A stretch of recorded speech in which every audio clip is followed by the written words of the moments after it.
Hinay-hinay nang nahibalik ang turismo sa lungsod sa Oslob nga giilang usa sa mga tourist destination sa lalawigan sa Subo. Si Chelo Valiana sa report. Kining 21 anyos nga managhigalang mga Norwegian nga gikan sa Panglao, sud sa duha ka adlaw ug miabot sa lungsod tuyo nila nga mobisita sa tan-awan alang sa whale shark watching. Sa Public Information Office sa Oslob, mo'y gagiya sa duha ka langyaw sa dapit kung asa sila mamahimong makaligo sa dagat ug maka-sunbathing. Gidala ni Linares ang managhigala sa public beach tungod kay haduol nga dagat sa may kwartel. Ang Oslo Marine Sanctuary dili man pakaliguan. Luwas sinuon ang dapit alang sa mga langyaw.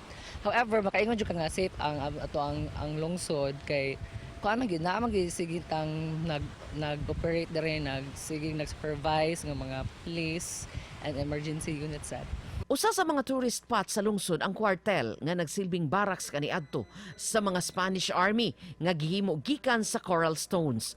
Adunay mga international tourist gikan sa Taiwan ug may domestic tourist nga gikan sa Kauluhan ug sa Pampanga.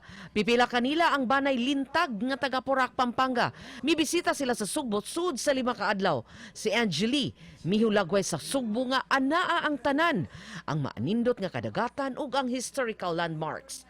Ang pamilyang lintag nakighagwa sa mga butanding sa tan-awan sa Oslob. Sobrang saya po, laki po kasi ng whale shark.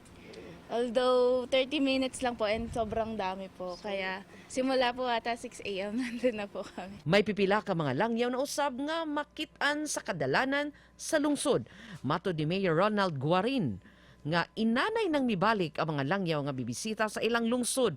Apan ang hinaot nga mahibalik na ang naandang gidaghanon sa mga international ug domestic tourist nga mobisita sa lungsod. So na natay mga turista nga na registered nga daghan na, pero maingon ta nga parehag yung kaniadto, di pagid pareha kaniadto. So hinahinay. Uban ni Cleofer Lumayag, Chelo Valiana,